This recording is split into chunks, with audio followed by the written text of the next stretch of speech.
Hello, my name is Susan Graham of Senior Edge Legal, and this is a first of a series of programs for Beyond Retirement. It's a learning program, and we're going to put these on a regular basis to describe and go into depth about different areas of estate planning.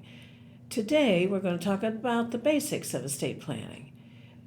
The reason we care about this is most people want to keep the government and the court system out of their affairs if that's at all possible. I'm talking about when somebody becomes seriously ill or they die, what can be done to make it possible so that individual's wishes are really followed? I've been doing this a long time, and there's a pattern for estate planning. There are three basic pillars. The first pillar is assess your current situation and figure out what do you want to do for the rest of your life. The second pillar is find a plan or a series of plans that you put together that bridge that gap between where you are and where you want to go. And then the third pillar is actually implement that plan and keep it up to date. So let's go back to the first pillar. Now, that means assess your current situation and see where you want to go. And I forgot to mention at the very beginning when I did this introduction that at the end there'll be an opportunity for you to obtain free forms for health powers of attorney and a living will, and also a financial power of attorney. There'll be a button for you to click to fill out an evaluation form. And in that form, it'll also indicate if you want to visit with me, and there's no charge for that first visit if we have the potential to be a good fit. And also you can select these free forms and add other information about what you'd like me to speak about in the future. So let me go back to that first pillar. When I talk about assessing your current situation, what I recommend you do is pull out a clean sheet of paper and do a little bit of homework. This is not hard, it's not like in school, but it's just some basics. On that first piece of paper, you need to indicate who do you like? Who's actually going to inherit from you when you die? Is it going to be just your family, your spouse, and your kids? Or are there other people you care about that you want to receive property? Or are there some charities that you think should be receiving from you when you're gone? The next thing is who do you trust? Who would step up in the middle of the night to answer your phone call and actually go to the hospital with you if you were suffering from food poisoning or something much worse? So you need to figure out who's going to be your health agent if you can't communicate effectively with the doctor about your health care needs, and who's a backup to that person. And if you don't have anybody, that's useful information because there are professionals in this community who can help do that for you. In addition, who would you trust to sign checks on your behalf to pay your bills if you're too ill to do that? And of course, when you're better, you can take over. And also, is it going to be the same person who would wind your affairs up when you're gone, gather up your assets and pay the bills and do what you want to do? And who would be a backup to them? Again, if you don't have anybody, then that's not a problem. There are professionals who will do that for you. And then you take another sheet of paper and you put down it's a balance sheet. It's the kind of thing you would fill out if you were going to get a car loan or a mortgage, but it doesn't need to be near that detail. The purpose of this is figuring out what do you own and what debt do you have outstanding. So you write down you own your home and then put down the fair market value. And if you don't know what the value is, look on the internet, and Zillow or some other source will tell you what they think it's worth. And if you have a cabin in another county, put down what that's worth. In addition, write down what your vehicles are worth, how much money you normally keep in a bank account. If you have retirement accounts, IRAs, 401ks, deferred comp, 403bs, write down what the balance is that remains in those accounts. If you have money markets or mutual fund or a brokerage account with stocks and bonds, write down what's in that account. If you have life insurance, what's the death benefit of that life insurance? And also, if there's a cash value, a savings account in that life insurance, what's that? And if you have other assets that are of significant value, of course, there's the stuff in your house. But if there are other things of significant value, write those down.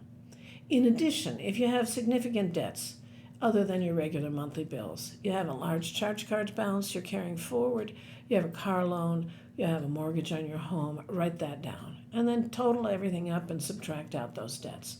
That's what's your net worth. Lastly, in assessing your current situation, you need to get up out of your chair. You need to go and find some documents. If you have a will, go find that will, see what it really says. If you have a financial power of attorney, pull that out, see who you've named as agents. Same thing on your health documents. If you have a trust, go look at that. Whose name is on the deed to your home? Whose name is on your car title? If it happens to be somebody other than you or you and your spouse, I would encourage you to get that other person's name off of the car title. Because if you have a car wreck, they're getting sued because they're listed as named owners. That's assessing your current situation. Now, in terms of, who are your agents? What do you own? Who's going to get property when you're gone? What do you have for existing documents? The next part is really, I think, the hardest part. What do you want to do with the rest of your life? While you're doing fine, that's cool. Do you want to go and learn some new talent? Do you want to go get a job or keep your job? Do you want to travel and visit the grandchildren? What is it you really want to do while the days are good and you're doing fine? Also, what would you like if, God forbid, you need care? Once somebody passes age 65, statistically, the numbers say that you're going to need care before you die. 70% of the people are going to need care before they die. That means in their home, assisted living, or nursing homes, skilled nursing homes. These are expensive. Care in your home for a bath aide or somebody else to come in to assist you for a couple of hours a week is usually around $25 an hour. If you go into assisted living, meaning you move to a nice facility, you have an apartment of your own, you can do a few things, but you need help with a few things, that usually ranges between $4,000 and $6,000 a month. And then if you should need skilled nursing care, which means you need 24-hour care, you really can't do much for yourself, those bills are $8,000 to $10,000 a month. These are pretty devastating. So how do you want to handle those particular issues? Do you want to move into your daughter's house? Or do you want to move into a retirement home that has progressive levels of care? Or do you plan to stay in your own home and make sure that that can be appropriate for you as you age and may have greater needs? So those are some decisions you need to make. In addition, the last thing, besides the good days and should you start to decline, is what happens when you die? Who do you want to have receive your property? Now, there's always easy to refer to a list of what I call the stuff. That's who gets the rug and the ring and the gun. And, of course, if I'm a dog lady, I've always had dogs and will always have dogs, so I've made arrangements for who is going to be the caretaker of any dogs that I have at the time of my passing. But then you come down to the big stuff. You may say, I want the cabin to go to one particular person, but ultimately we get down to, does it all go to your spouse? And if the spouse predeceases you, does it go to your kids? Or does it go to the next door neighbor? Do you want to go to charity? If you do say you want to go to charity, you may want to say what it's used for and which charity. I'm a fan of the Idaho Humane Society, and I want the money spent in Idaho. But it's possible if you want to go to the Humane Society, you'd want to go to the national one. So again, you need to focus on what it is you really want to have happen with that property. Also, if you have young people who inherit from you, in my world, a young person is somebody under 30. The law says young people are grown-ups the day they hit age 18. There are studies that were done that says young people are idiots until their late 20s. I personally don't understand why they had to do studies to figure this out, but nonetheless, there are studies that verify that. What I'm talking about, they need to reach the level of maturity and life experience so that they don't bounce checks, so they keep their car payment current, that they actually have a trade or a skill so they can support themselves, so they move out of the house, that kind of thing. So most often when you provide that young people inherit from you, there's going to be a discussion with your attorney about how is that money going to be handled for them should they be at a young age. So that's what you think about when you're doing, this planning at the first pillar. Assess your current situation. Where are you in terms of your money, the people that you're going to rely on, the people that are going to inherit, and what you have for current documents. And then what do you want for the rest of your life? Well, the days are good. Should you become needy of getting care, and then the day you die. The second pillar of estate planning is coming up with a plan that bridges from where you are to where you want to be.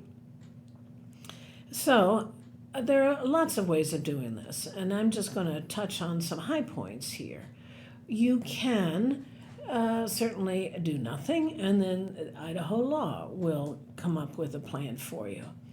And by the way, I forgot to mention, again, at the end of this program, there will be a button for you to click on the bottom of the page, and I don't even know if you need to wait till the end. You could probably do that right now.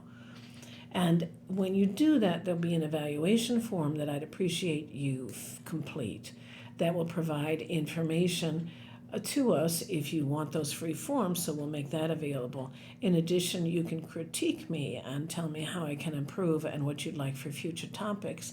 And if you would like to visit with me, there's no charge for that first meeting, although someone from my office will talk with you prior to that meeting to see if we could possibly be a good fit.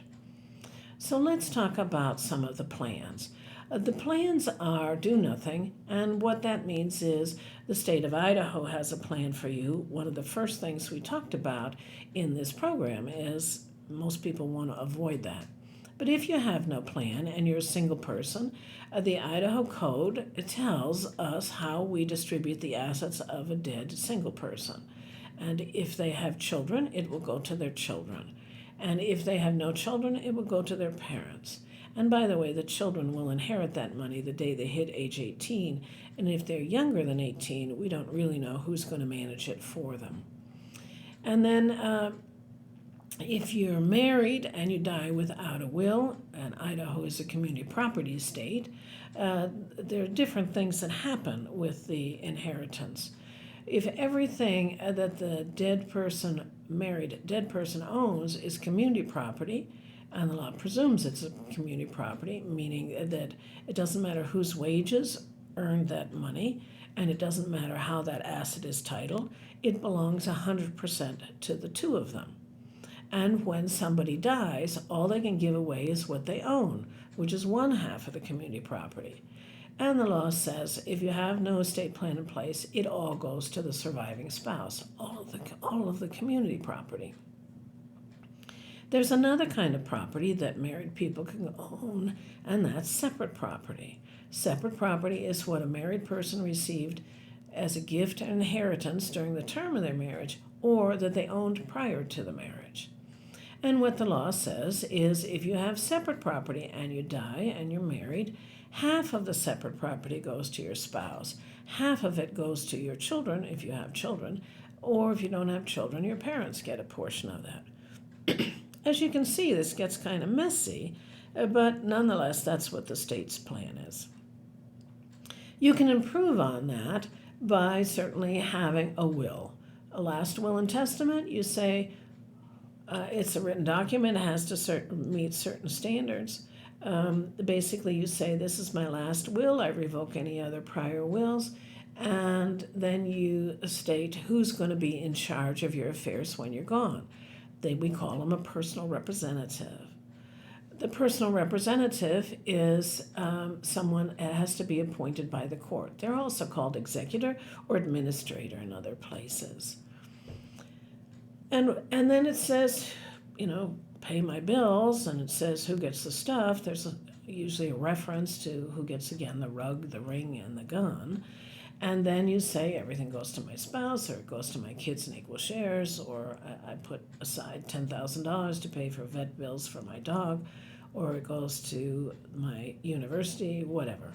And you also talk about if it's a young person, are you going to manage that for them? Or if you have a disabled person, there are a lot of additional things that can go into a will. I would encourage you, if you're going to take the will route, that you have that done by an attorney. The reason I say that is it's only going to go into effect when you're dead. And if you do it yourself, you don't know if it was done properly, and nobody's going to know until you die, and then it's too late to fix it. There's another, but when you have a will, it'll be necessary to probate your estate, meaning, this will is fine, but if my mother signed a will that says everything went to me and I was her personal representative and she died, I would have to go to the probate court to get the judge to give me the power to sign on behalf of my mother, a dead person.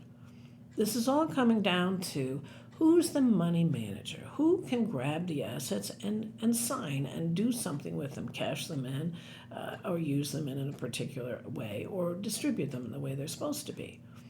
So when you have a dead person, nobody can sign on behalf of a dead person unless they have the power. And the power comes from a court order that appoints somebody to be the personal representative of the dead person. And so that will has to be filed with the court. That's called a probate process. And there's a whole bunch of other things that go along with that. So that's one way of deciding how to handle things when you're gone. At least you get to say who's going to be in charge and where your property's going. And if you have young children that you're responsible for, you can also say who's going to be the guardian for those children and who is an alternate. There are other ways to handle planning, and that is, of course, you can have a beneficiary designation on life insurance, retirement accounts, and annuities, and that's cool. Then those don't have to be probated. You can say the beneficiary of my IRA is my spouse. But then if the spouse predeceases you, where does it go? Does it go to your children in equal shares? And is that appropriate? Because again, if you have minor children, that may create a problem. Who's going to manage the money? And then of course they're grown-ups at age 18. That's insanity. I'm 2 blocks from Boise High. And when I walk through that campus, there are kids there that are 18-year-olds and 19-year-olds. And, they're dressed in unbelievable wardrobe items. And it really would be inappropriate to give somebody like that $100,000 because they just don't have the experience to know how to handle it. Normally, they just spend it competitively and just have a grand time. You can also do paid on death accounts for bank accounts and some other investments. Those are called POD, or transfer on death. Those are TOD accounts. And again, when somebody dies, then the person who gets the money, who's named basically as a beneficiary, they can take a death certificate down to the bank and someone will write them a check. There's also in Idaho what we call a devolution agreement, which means for a married couple, you can eliminate that first death probate with regard to real estate. The law says when somebody dies, if the total value of if they own real property, if there's a dead person's name on a deed, we're going to have to probate that estate. Or if there's no real property, but the cumulative value of the other titled assets, bank accounts, CDs, brokerage accounts, retirement accounts, RVs, if they exceed $100,000 combined, we have to probate their estate. So some way you can avoid the probate is do a paid on death designation or a beneficiary designation. And in Idaho, for married couples, again, we can avoid the death probate if we have what's called a community property agreement. We just put the legal description of the property in the title as part of that document and record it in the county where that property is located. Then when someone dies, the survivor just takes that death certificate and files it with the court. And the property will be automatically titled in the survivor's name, and there's no need for a probate. So, I'm going to wind this up at this point. I greatly appreciate that you have participated in the first of our series of Beyond Retirement Learning Series, our first episode. I want to encourage you again to obtain those free forms for financial powers of attorney and health powers of attorney. Everyone needs those because it makes it easy for the people you care about to actually step up and protect you should you become incompetent and unable to handle your affairs. Those forms are available by clicking on the button below that takes you to another page, and you'll be able to get those forms. In addition, please complete that page. It's called an evaluation form. And just give us some basic information. Critique me to tell me how I can improve, because we want to make this a long-running series. And let us know what you would like for future topics. And if you would like to visit with me, again, there's no charge for that first meeting. It usually runs about an hour. But prior to that meeting being sent, you will be asked by someone in my office a series of questions to see if we have the potential for being a good fit. I greatly appreciate your participating in this first program, and I look forward to talking with you again. Thank you.